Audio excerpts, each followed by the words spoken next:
Halo semuanya, perkenalkan nama saya Jonathan Andrian dan pada kesempatan kali ini saya akan mempresentasikan mengenai perusahaan yang sudah saya teliti, yaitu adalah Pakuwon Jati. Mungkin dari kita semua, kita sudah pernah mendengar Kota Casablanca, Tunjungan Plaza, atau Gandaria City.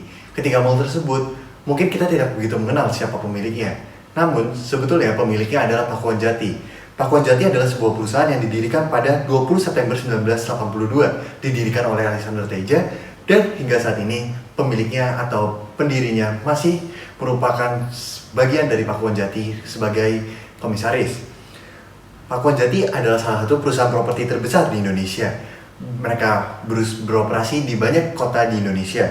Mereka terdaftar di Bursa Efek Indonesia pada 9 Oktober 1989. Hingga saat ini mereka memiliki beberapa portofolio, mulai dari 2 township atau 2 kota mandiri, 6 super blok, 10 mall, 6 perkantoran, 23 kondominium, 7 hotel, dan 2 apartemen servis. Mereka juga beroperasi di Surabaya, Bekasi, Jakarta, Jogja, Solo, Bali, dan di masa depan mereka juga akan beroperasi di IKN, Batam, dan Semarang. Pakuwon Jati memiliki keuangan yang sangat kuat, terbukti dari rasio likuiditasnya yang semakin tahun semakin membaik. Begitu juga dengan rasio leverage-nya. Rasio leverage Pakuwon masih berada di ambang batas aman, walaupun terjadi peningkatan dari debt to asset ratio ataupun debt to equity ratio, namun kedua rasio tersebut masih di bawah ambang batas aman. Selain itu, profitabilitas dari Pakuwon Jati juga semakin tahun semakin meningkat, dibuktikan dengan gross profit margin dan net profit margin yang setiap tahunnya meningkat, dan juga return on equity yang meningkat. Dari activity ratio juga terbukti rasionya masih sangat baik. Begitu pula dengan earning per share yang setiap tahunnya meningkat. Namun, Pakuwon Jati memiliki valuasi yang semakin tahun semakin murah. Ini menandakan bahwa harga saham dari Pakuwon Jati belum merefleksikan kinerja keuangannya yang sudah sangat baik ini. Oleh karena itu, kita melihat beberapa analisis. Yang pertama kita akan melihat dari analisis eksternal terlebih dahulu. Yang pertama kita akan melihat dari analisis PESTE atau dari Politics, Economic, Social, Teknologi, dan Ekologi. Yang pertama dari sisi politik, ada beberapa sentimen yang bisa mempengaruhi kinerja dari Pakuwon. Yang pertama adalah pembangunan IKN. Pembangunan IKN ini sudah dilakukan oleh Pakuwon, di mana Pakuwon berencana untuk membangun hotel, pusat perbelanjaan di IKN. Namun, dengan adanya pergantian pemerintah, di mana pemerintah terbaru yaitu pemerintahan Prabowo mengurangi anggaran dari IKN tersebut, itu bisa berdampak negatif terhadap Pakuwon itu tersendiri.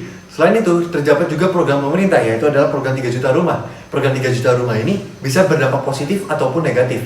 Bisa berdampak positif jika Pakuwon ikut terlibat. Namun, bisa berdampak negatif juga karena bisa menciptakan oversupply, di mana jika terjadi oversupply, maka harga rumah akan turun.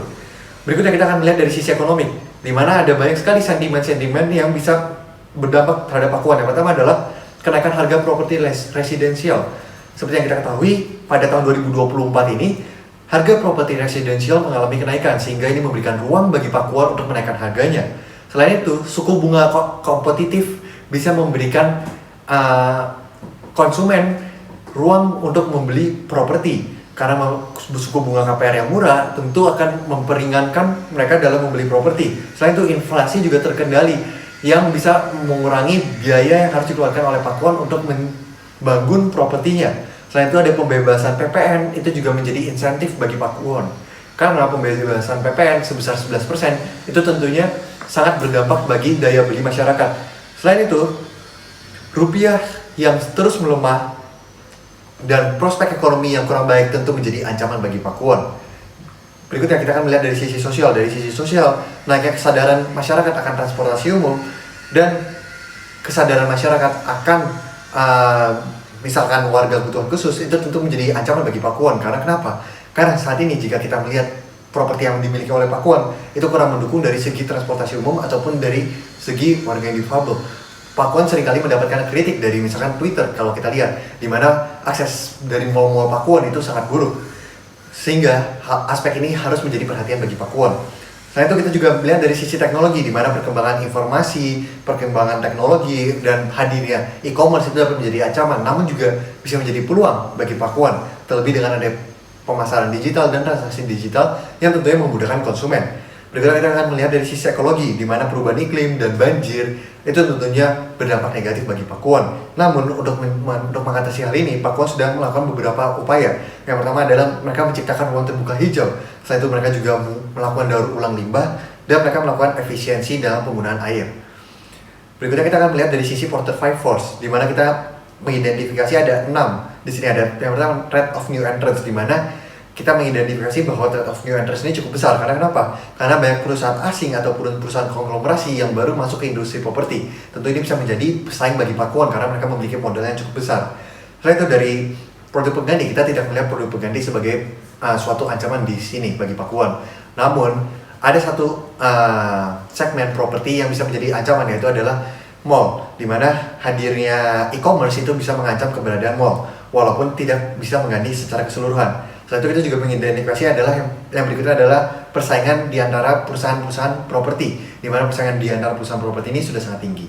Nah, berikutnya kita juga menganalisa dari sisi bargaining power of buyer atau pembelinya. Di sini pembeli memiliki kekuatan yang besar. Kenapa? Karena banyak sekali perusahaan properti yang menjual properti yang sama dengan Pakuan, sehingga pembeli memiliki banyak opsi. Jika Pakuan misalkan menawarkan harga yang tinggi, pembeli bisa langsung ganti ke perusahaan properti yang lainnya. Dari sisi supplier juga bargaining power-nya juga cukup tinggi. Karena kenapa? Karena perusahaan properti yang membutuhkan supplier itu sangat banyak, bukan hanya Pakuan, sehingga bargaining power of supplier itu cukup tinggi. Sedangkan relative power of stakeholder, di sini kita mengidentifikasi pemerintah, di mana ancaman dari pemerintah ini cukup bisa mempengaruhi Pakuan. Karena kenapa? Karena contohnya misalnya pemerintah memperketat izin pembangunan. Tentunya jika pemerintah memperketat izin pembangunan, maka Pakuan akan terdampak. Berikutnya kita akan masuk ke strategi group, di mana kita mengidentifikasi bahwa ada 3 perusahaan utama pesaing Pakuan, yaitu adalah Sinarmas, Ciputra, dan Summarecon. Sinarmas dan Ciputra memiliki strategi grup yang sama, sedangkan Summarecon dan Pakuan memiliki strategik grupnya masing-masing. Karena kenapa? Karena pendapatan berulang dari Pakuan itu sangat tinggi, sedangkan total asetnya itu sedang jika dibandingkan dengan Sinarmas dan Ciputra. Dan kita juga menganalisis key success factor, di mana kita ada 5 faktor utama kunci kesuksesan bagi Pakuan. Yang pertama adalah lokasi, harga kompetitif, inovasi, produk mix, dan pendapatan berulang yang kuat. Dari faktor-faktor tersebut kita menganalisa bahwa kita menemukan bahwa perusahaan yang paling unggul di industri ini adalah yang pertama Ciputra, yang kedua adalah Sinarmas, dan yang ketiga Pakuan, sedangkan yang keempat adalah Summarecon. Dari sisi supply chain kita melihat bahwa Pakuan menggunakan 1.214 pemasok lokal dari total 1.218, sehingga Pakuan bisa mengatasi dampak dari kenaikan pelemahan rupiah tersebut. Selain dari itu, Pakuan juga sudah mendukung sumber daya lokal, di mana Pakuan menggunakan 3.029 karyawan lokal dari total 3.030 karyawan. Selanjutnya kita akan melakukan analisa dari sisi internal, di mana kita akan pertama masuk ke kekuatannya. Kita menganalisa ada 5 kekuatan utama dari Pakuan. Yang pertama adalah struktur permodalan dan arus kas yang kuat, land bank yang memadai, jaringan pusat perbelanjaan yang luas, konsep super blok, dan lokasi yang strategis. Ini merupakan kekuatan-kekuatan dari Pakuan. Sebagai contoh, misalkan land bank. Pakuan memiliki land bank yang cukup luas, dan Pakuan juga terus melakukan akuisisi lahan, sehingga ini bisa berdampak positif bagi kinerja Pakuan di masa yang akan datang. Selain itu, kita juga menganalisis dari sisi kelemahannya, di mana Pakuan memiliki beberapa kelemahan. Yang pertama ada dari harga produk yang tinggi, ketergantungan terhadap pendapatan berulang, ketergantungan terhadap kota-kota besar, di mana kita menganalisa dan mengidentifikasi bahwa Pakuan hanya hadir di kota-kota besar. Ini tentu berbeda dengan Ciputra, di mana Ciputra sudah hadir di banyak sekali kota di Indonesia. Selain itu juga, Pakuan memiliki permasalahan di mana Pakuan sulit mempertahankan karyawan, di mana tingkat turnover-nya sangat tinggi. Selain itu juga, Pakuan kurang dari inovasi digital jika kita bandingkan dengan Sinarmas. Karena kalau kita lihat Sinarmas memiliki inovasi digital yang sudah sangat banyak dan sangat luas. Sehingga kita mengidentifikasi, tapi dari bobot ya, kita mengidentifikasi bahwa kekuatan dari Pakuan itu sebesar 76%. Sedangkan dari kelemahannya hanya 24%. Dan dari skornya pun, skor kekuatannya sudah sangat baik. Itu artinya apa? Artinya adalah Pakuan sudah bisa merespon kelemahannya dengan kekuatannya. Dan skor IFAS-nya sebesar 4,78. Ini adalah skor IFAS yang sangat baik dan harus dipertahankan oleh Pakuan. Selanjutnya, kita juga menganalisa dari value chain analysis, di mana dari inbound logistik, dari operation, dari outbound logistik, marketing and sales, dan service. Yang pertama dari inbound logistik. Dari inbound logistik, Pakuan itu sudah menerapkan kebijakan pengadaan barang dan jasa yang memastikan transparansi, akutabilitas, serta kualitas material yang baik. Tentu ini sudah diterapkan dan ini adalah contoh yang baik dan harus diteruskan ke depannya. Selanjutnya dari sisi operasi, Pakuwon sudah berfokus pada 3 segmen utama, yaitu adalah pusat perbelanjaan, perkantoran, dan apartemen service. Setelah itu perhotelan dan juga pengembangan properti residensial dan komersial. Pakuwon menangani sendiri proses pengadaan tanah, pengembangan properti, pemasaran, hingga pengelolaan aset.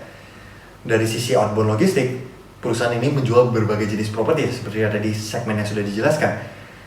Dan dari sisi marketing and sales, Pakuwon itu menggunakan baik itu pemasaran tradisional ataupun pemasaran modern. Pakuwon masih menggunakan baliho, masih menggunakan brosur, namun Pakuwon juga sudah menggunakan pemasaran digital seperti sosial media, ataupun Pakuwon juga menggunakan advertising secara misalkan billboard misalkan.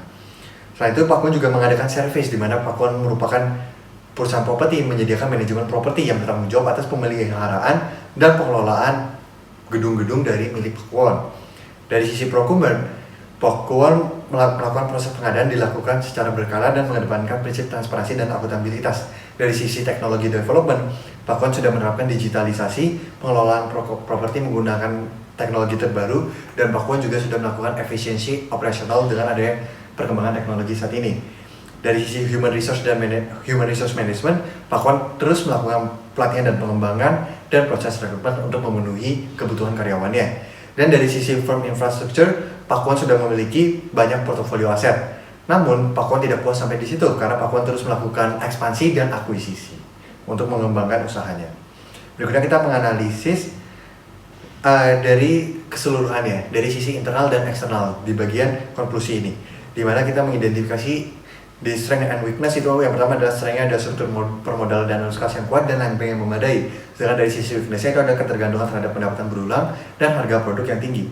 Sedangkan dari sisi opportunity dan threat, kita menganalisa bahwa opportunity yang pertama itu adalah suku bunga KPR yang kompetitif dan insentif PPN DTP dari pemerintah, yaitu adalah pajak pertambahan nilai ditanggung pemerintah.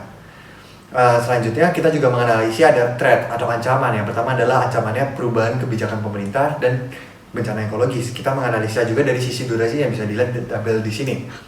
Nah, kesimpulannya apa? Kesimpulannya bisa kita ambil adalah langkah yang akan diambil Pakuwon setelah mengetahui kekuatan, kelemahan, peluang, dan ancaman perusahaan akan menentukan masa depan perusahaan. Pertanyaannya sekarang adalah bagaimana Pakuwon akan bertindak menghadapi atau mengetahui ancaman, kelemahan, kekuatan, dan peluang tersebut. Sekian presentasi dari saya ucapkan terima kasih.